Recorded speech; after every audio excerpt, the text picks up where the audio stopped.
أرجع لله لا حول ولا قوة إلا بالله العلي العظيم وأفوض أمري إلى الله. إن الله بصير بالعباد. السلام عليك يا رسول الله وعلى آلك الطاهرين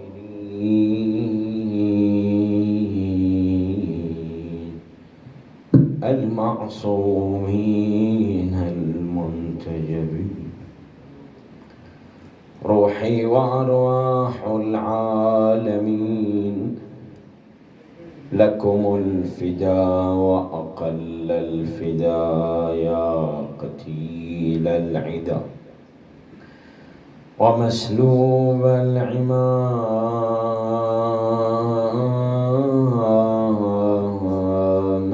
والرداء يا غريب يا مظلوم كربلاء.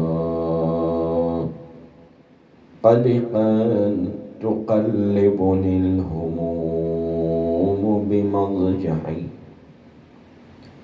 ويغور فكري في الزمان ويتهم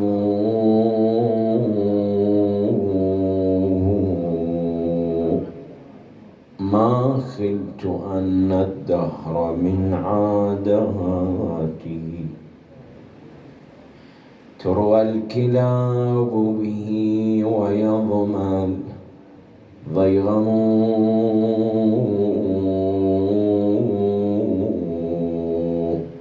ويقدم الأموي وهو مؤخر ويؤخر العلوي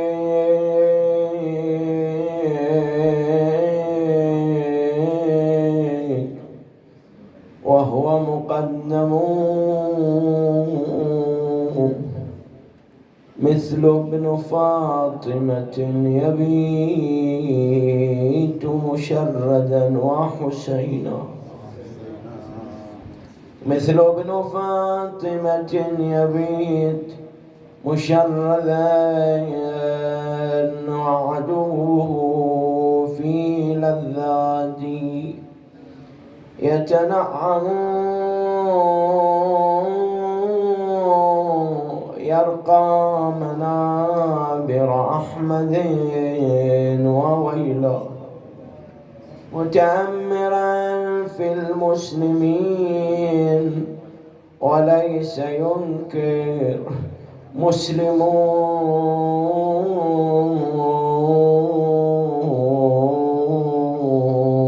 خرج الحسين من المدينة خائفا كخروج موسى خائفا يتكتم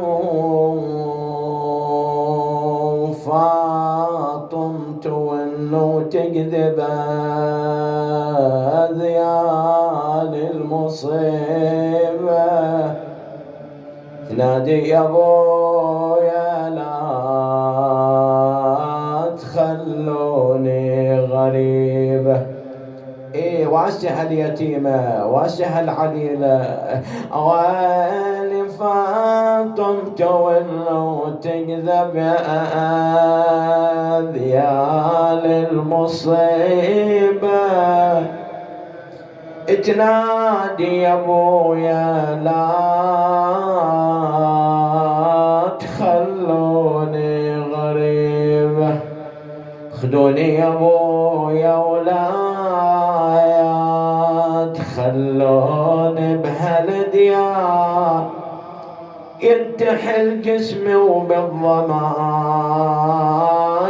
تشتعل نار من شابة بيوتك عليها سافي غبايا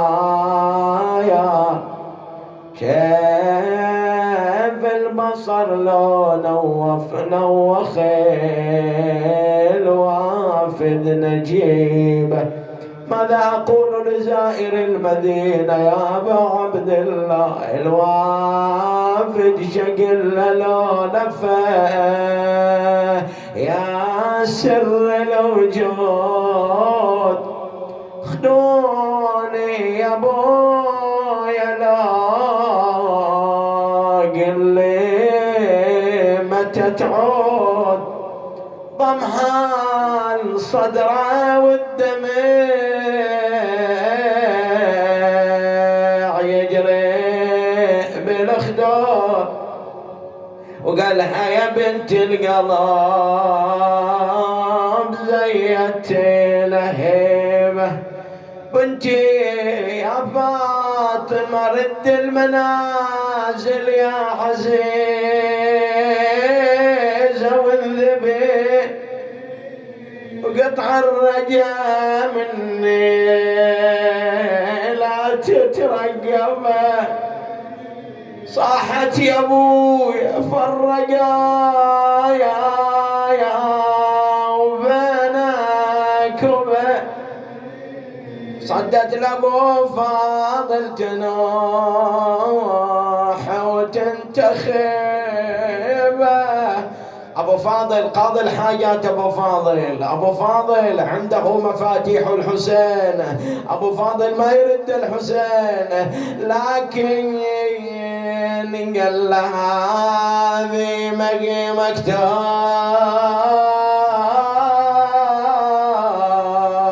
تتودى هذه. اخبرك يا ابو فاضل هذه مكتاب تتودى هذه. ولا هي اخويا من سبايا.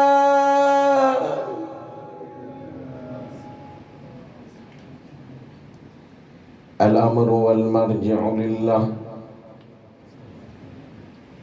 لا حول ولا قوة إلا بالله العلي العظيم. قال رضا الله رضانا أهل البيت، نصبر على بلائه فيوفينا أجور الصابرين. نوروا قلوبكم ومجالسكم بذكر محمد وآل محمد. اللهم صل وسلم على محمد وآل محمد. الإحاطات الفقهية مهمة لكي يدرك المكلف أن وظيفته مطابقة لرأي الفقيه الذي يقلده. بالنسبة إلى ما أقوم بطرحه عادة هي القواعد الكلية. إذا في شيء في جنب خلافية وهي ابتلائية ومهمة للمكلف أشير إلى الرأي الفقهي المتعلق بها. خلنا نسوي اتفاقية من الليلة. كنا البارحة شوية أخذتنا المسألة واستعجلنا. خلنا نسوي اتفاقية من الليلة. أولا القواعد الكلية في الفقه سوف أشير إليها في باب صلاة الجماعة. أقرأ النص من كلام السيد السيستاني في منهاجه. 3 سوف أشير إلى رقم المسألة لمن يريد أن يراجع رجالا ونساء. مو معناته لو واحد رسل إلي اليوم جتني رسائل جزاكم الله خير مشكورين، لو أراد أن أشير إلى مسألة خلاف الباب الذي سوف أشير إليه ممكن أقول هذه مسألة للموضوع الفلاني، ممكن نرجع إلى رأي الفقهاء فيها. وصلت الرسالة؟ نقرأ الآن. سيد السيستاني ماذا يقول؟ في أحكام الجماعة، الفصل السادس في كتاب الصلاة، الصفحة الرقم المسألة 811، الصفحة 297. المسألة كالتالي، ما قرأته البارحة. قال: لا يتحمل الإمام عن المأموم شيئا من أفعال الصلاة وأقوالها غير القراءة في الأوليين. قلنا أنت مسؤول عن الأفعال، ركع الإمام تركع إياه، مو تقول الإمام هو يركع عني، ما يصير. هذا شيء واضح وبديهي. قنت تقنط، هناك، هذا ما جبت البارحة، هناك بعض الأمور يصنعها الإمام أنت المفروض ما تصنعها. لو اشتبه الإمام في موطن من المواطن، ركع ما قنت، ركع وانت تبى تقنت، يقول لك لا اركع وياه، اركع وياه في مكان تتدارك وياه، يعني تقدر تقول له ويمكن التدارك، يتدارك. ما يمكن، خلاص روح. الأولى المتابعة، الأولى المتابعة. إذا في مكان للتنبيه ينبه. معنى يجيبوا قصة للسيد الخوي الله يقدس نفسه، واحد صلى وياه وفي موطن ما يحتاج يعني المأموم انه يعالج الموضوع يا الإمام، وظيفته المتابعة. نبه السيد الخوي، هذه قصة مشهورة يعني يجيبوها كل العلماء. نبه السيد الخوي، بعد السيد الخوي شوية حركته سريعة، صحيح وجسيم لكن حركته سريعة في الصلاة، يميزوه السيد الخوي من أسرع الأئمة في ذاك الزمان. مو معنى ذلك بعد تقول تجي تصلي وياي تقول شيخنا أنت بطيء، على قدي، بعد كل واحد على قد له. فبعد الصلاة السيد الخوي التفت، من هو اللي نبه؟ ما سمع يعني ما حفظه، خاف سيد الخوي ليا يعرفوا ان عنده علاقه وياه. قال له فلان، قال له فلان اللي نبهني. قال له سيد الخوي، قال له انت نبهتني يوم اللي نبهتني اللفظ اللي طلع من عندك نويت على نية، بيخرب صلاته له، فقيه بعد. احتار مسكين ما اعرف، قال بعد صارت. على كل حال تنبه على نحو الذكر، تنبه على نحو الذكر المطلق، تنبه على نحو آية مثلا من الآيات. فعلى كل حال إذا ممكن التنبيه. قال: لا يتحمل الإمام عن المأموم شيئا من أفعال الصلاة وأقوالها غير القراءة في الأوليين إذا ائتم به، فبهما يجتزئ قراءته، خلاص هو مسؤول عن القراءة. ويجب عليه، يجب، هذا الوجوب مقدم في صلاة الجماعة، ويجب عليه متابعته في القيام، ولا يجب عليه في الطمأنينة في حال القراءة للإمام. صحيح الاستقرار مهم وزين، لكن مو لازم الطمأنينة التامة. الطمأنينة التامة في الركوع، الطمأنينة التامة في السجود، الطمأنينة التامة في قراءة التشهد والسلام. قفلت المسألة هذه. أول مسألة البارحة أشرنا إليها، قرأناها نصين. إذا عنده تعليق على هالنص يمكن يراجع كتاب السيد السيستاني، وهذا قول كل الفقهاء يعني ما فيها خلاف. هذه المسألة نكتفي بهذا. نصلي على محمد وآل محمد. صلي وسلم على محمد. قال: رضا الله رضانا أهل البيت، نصبر على بلائه فيوفينا أجور الصابرين. رضا الله، خلي هذه هو عنوان الليلة. الإمام السجاد عليه السلام قلنا البارحة أنه رسم إلينا خط معالجة في الداخل وخط معالجة في الخارج. وجبنا رواية البارحة وعالجناها الليلة. اسمعوا هذه الرواية حتى مصادرها، يعني لو أراد الإنسان يرجع إلى المصادر موجودة مكتوبة. قال: جعلت فداك جارية لعلي ابن الحسين عليه السلام. لاحظ على اللفظ حتى نوصل إلى المعلومة الدقيقة. تسكب عليه الماء ليتوضأ للصلاة. أول معلومة فقهية. يصير واحد ياخذ ماء إناء مثلا وصب عليك حتى تتوضأ لو لا؟ الجواز نعم، ولكن التفصيل.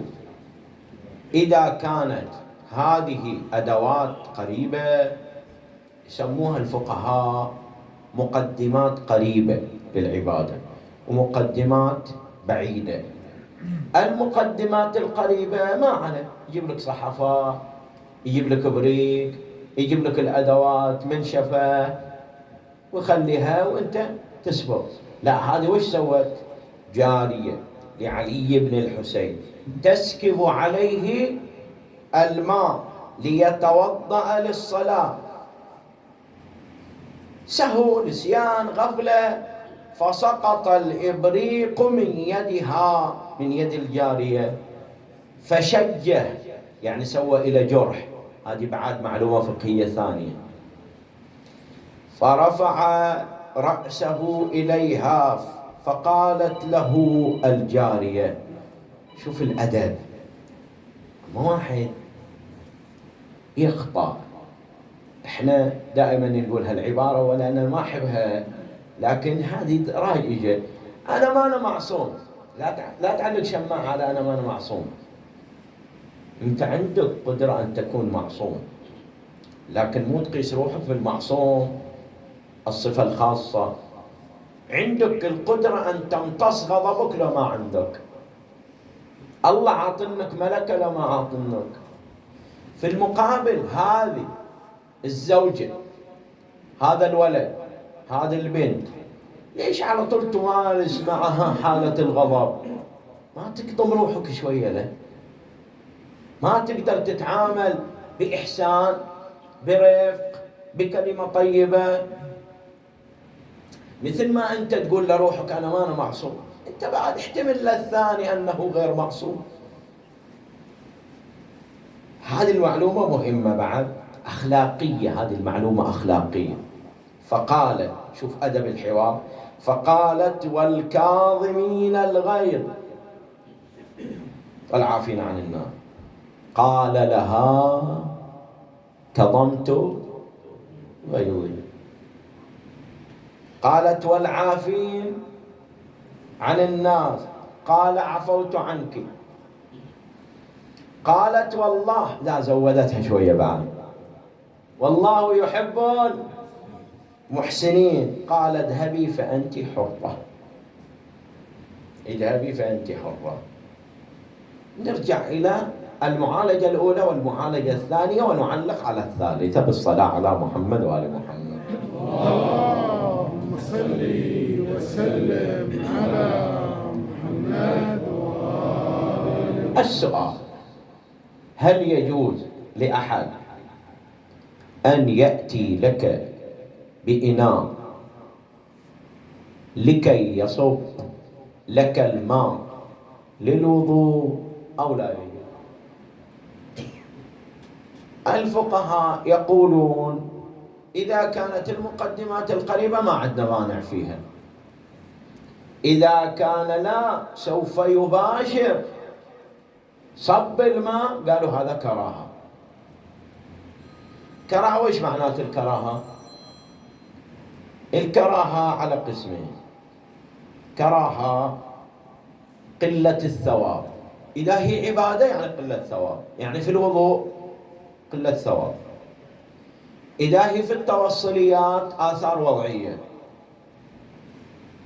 أنت تسأل الآن سؤال، هذا السؤال اللي احنا يعني مركز الموضوع. هل المعصوم يرتكب المكروه أو لا يرتكبه؟ لا ها؟ متفقين؟ ليش ما يرتكب المعصوم؟ ليش؟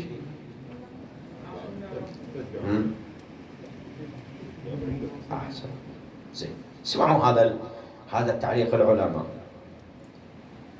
نحن في عقيدتنا، وهذه نبقى نثبت عليها، في عقيدتنا المعصوم لا يرتكب المكروه إلا.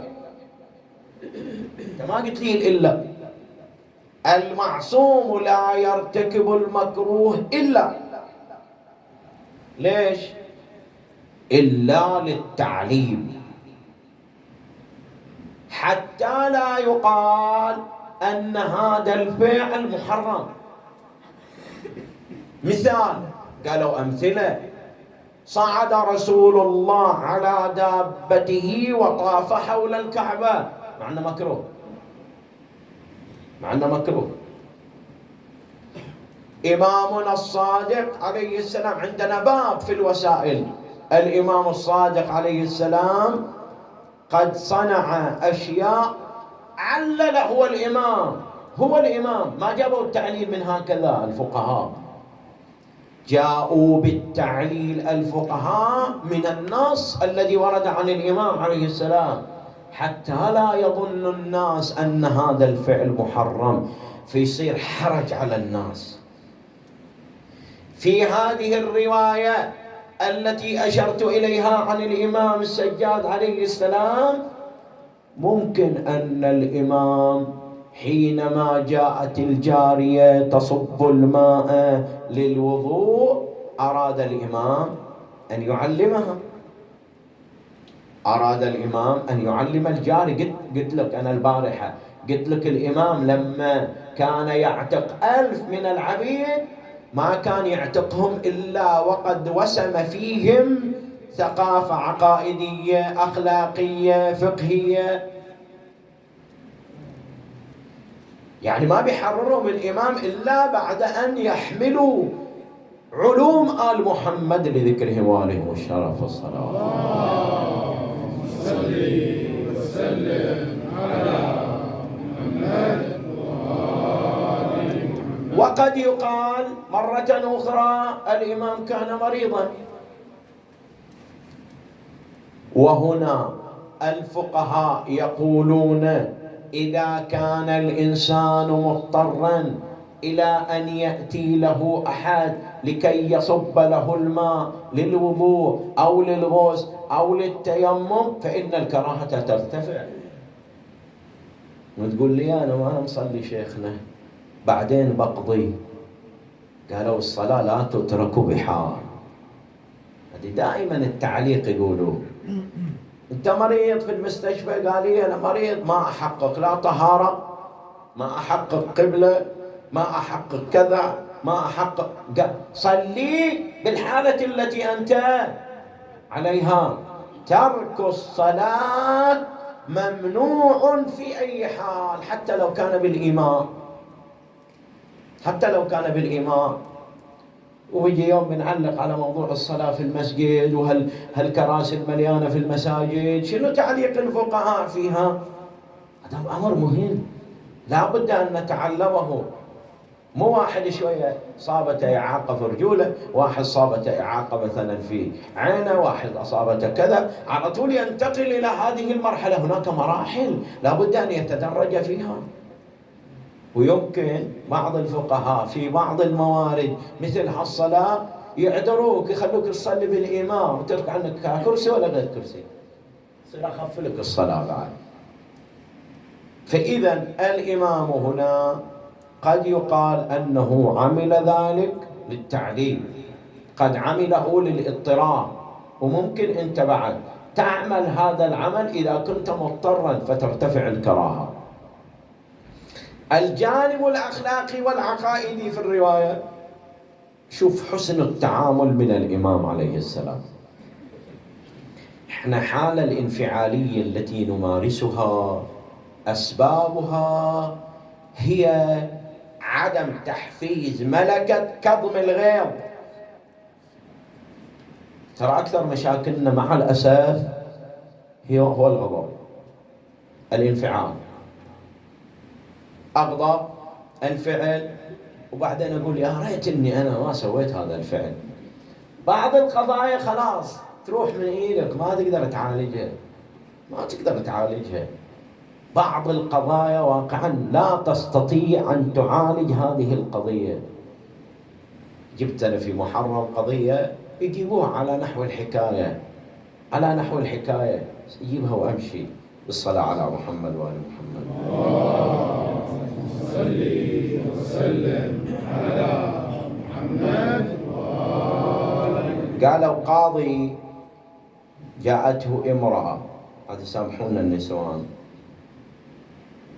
مثالي ومثال، ومثال. أنا بدأ ما سامحونا بعد وش نسوي؟ إن شاء الله يسامحنا. إيه، امرأة ذهبت إلى قاضي، قالت له أنا أبغى أطلق من زوجي. قرأت له الأسباب. القاضي مر بتجارب ومواقف ومشاهد وصور، وزين الواحد لما يستشير في بعض المواطن يستشير إنسان عنده النوع من الحكمة، وعنده النوع من ضبط النفس، وعنده بعد نظر. كما قال إمامنا الكاظم سلام الله عليه: المعيشة تحتاج إلى صنفين. الأول تحتاج المعيشة إلى بعد النظر، معيشة الحياة اللي أنت عايشينها في عمل، في بيت، خارج، داخل، تحتاج إلى بعد نظر شوية يتأمل. وتحتاج إلى المداراة، لأن المداراة نصف الحق. دارهم إذا كنت في دارهم. قال لها خلاص أنا أقرأ القضية، والأسبوع الجاي أو بعد 10 أيام تتحضرين تين والزوج. قالت له كلمة مهمة: الأسبوع الجاي. 10 أيام مرت، جاءت هي وجابوا الزوج، لأن هي ما تبغى يجي. ها بتطلقي؟ قالت إيه خلاص ما أبغاه ولا أبغى أشم ريحته بعد. عطاها ورقة وعطى الزوج ورقة، قال لها اكتبي أي خصلة حسنة في الزوج هذا، عايشة وياه 40 سنة ما عنده خصلة حسنة، اكتبي 10 خصال حسنة. انت يا الزوج اكتب بعد 10 خصال حسنة إلى الزوجة. يقول هم يكتبوا كل واحد طالع في الثاني، هم يكتبوا كل واحد طالع في الثاني. قال تبادلوا الأوراق، صاروا كل واحد يطالع الثاني ويتبوسه. قال يلا خلاص شققوا الأوراق ويلا توكلوا على الله. ما بتطلق شيخنا؟ قال لا، باقي بعد جلسة ثالثة حتى نشوف. طلعت الزوجة مستعجلة، مسك ايد الزوج قال تعال فلان، ما يمديك تشتري لها ايفون 5000 له من عندي هذا يعني. قال طلع هدية دخيل الله. قال لي هدية بسيطة. عادوا في المرة الثالثة كل واحد حاط ايديه الثاني. فلانة طلق شيء؟ قالت لا ذيك الوقت يعني غضبانة والشيطان وكذا لكن تفاهمنا. ليش؟ لأن اللهم اعصمنا وإياكم، لأن الشيطان وش يطلع العيوب. الشيطان يطلع العيوب. جبت محاضرة أنا السنة في محرم يوم 9 عن الفجور في الخصومة، وعاد جتك الرسائل من كل مكان، فجور في الخصومة. بعدين بعض القضايا والله في نفس المجلس، مجلس من المجالس، الله يديم هذه النعم علينا ببركة الحسين. في نفس المجلس يقول 2 كوادر متخاصمين يوم سمعوا المحاضرة سامحوا ويا بعضهم بعض وانتهت القضية. الشيطان يسول إلى الإنسان، يفتح له باب يخلي الدنيا كلها سوداء، وأول حافز هو الغضب. من يروح الغضب زين تستقر عقلية الإنسان، فكر الإنسان، يبدي يفكر، يبدي يعالج القضايا. زين قال رضا الله، رضانا أهل البيت. احنا إذا بنبغى نبحث ما نبحث رضا فلان وفلان، بعض القضايا ما تناسب فلان يرضى وفلان يزعل، لكن البحث عن رضا المعصوم، السعي إلى رضا المعصوم. الله يرضى لرضا فاطمة ويغضب لغضب فاطمة. ما تمارس إياها دور خاطئ الزهراء ولا النبي ولا أهل البيت، لكن ماذا صنعوا بهم؟ خرج الحسين يقول شاعر من المدينة خائفا، يريدوا يقتلوه الحسين، لكن العشيرة كانت تحيط بالحسين، استخرجوا إلى أن جثى على قبر جده المصطفى. جد يا رسول الله، فرخك وابن فرختك الذي خلفته في أمتك. قال الدمستاني ضمني عندك يا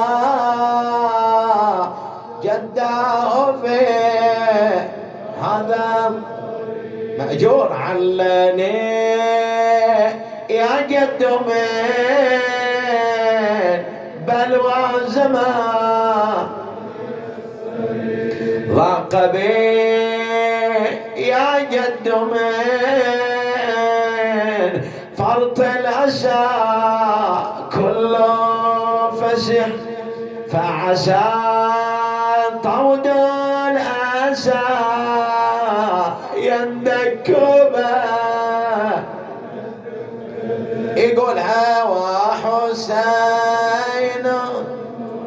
وحسين وحسين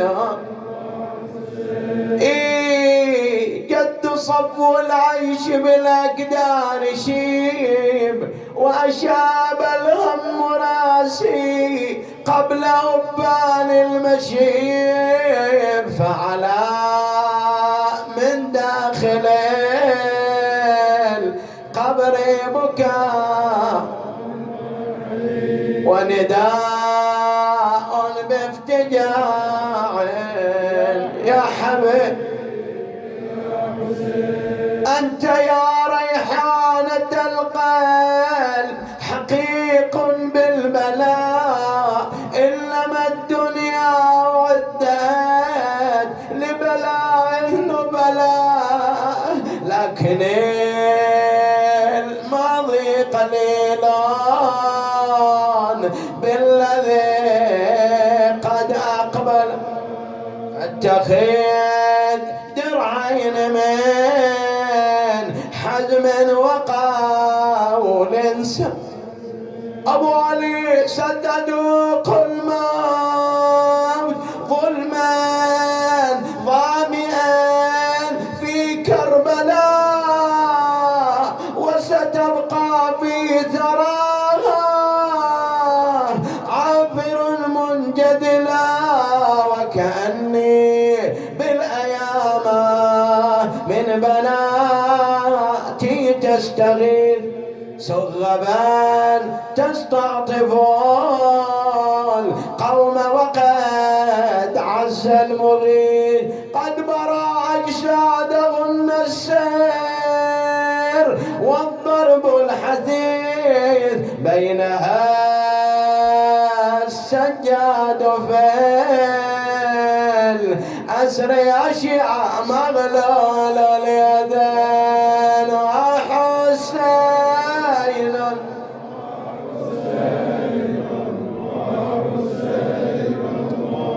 بعد هالموقف يمكن قليل يذكر في عاشوراء ودع قبر أمه ثم ودع قبر عمه الحمزة. أبو علي ش عندك ويا عمك الحمزة؟ يقول أنا ودعت أخويا وجدي وأمي ما أنسى توديعك يا عمي. من زارني ولم يزر عمي الحمزة فقد جفاني. شيعة اللي عنده حاجة يتوسل بالحمزة هذه الليلة يقول ودعت أخويا وجدي وأمي ما أنسى توديعك يا عمي. قولها ما أنسى يا الحمزة يا كهف الغيارة جيت أزور آخر زيارة متوجه لربي وجواره. مهموم يا عمي مهموم قبرك يقلي همي. ودعت أخويا وجدي وأمي ما أنسى توديعك عم والدي وحقك عليا ما تخفى ذكرك الشقية. صارت أحد بالغادرية صارت أحد بالغادرية السفكة ودمك يريد دمي. ودعت أخويا وجدي وأمي ما أنسى توديعك يا عمي. جيتك يا ليث الله ورسوله من عندك استلهم بطوله. ريتك معي وتصول صاله صار القتل علي حتمي. ودعت أخويا وجدي وأمي ما أنسى توديعك. وعد الشهادة وعد الشهادة الكان وعدك بالطبع علي يجود وجدك وما بس وفروا يا عم جسمي كبدي يا عم قطع يا بسهمي لمني رجا الحسين من المدينة خائفا يا الله. نسألك وندعوك ونقسم عليك فرج عنا وعن جميع المؤمنين والمؤمنات. والفاتحة تسبقها صلوات.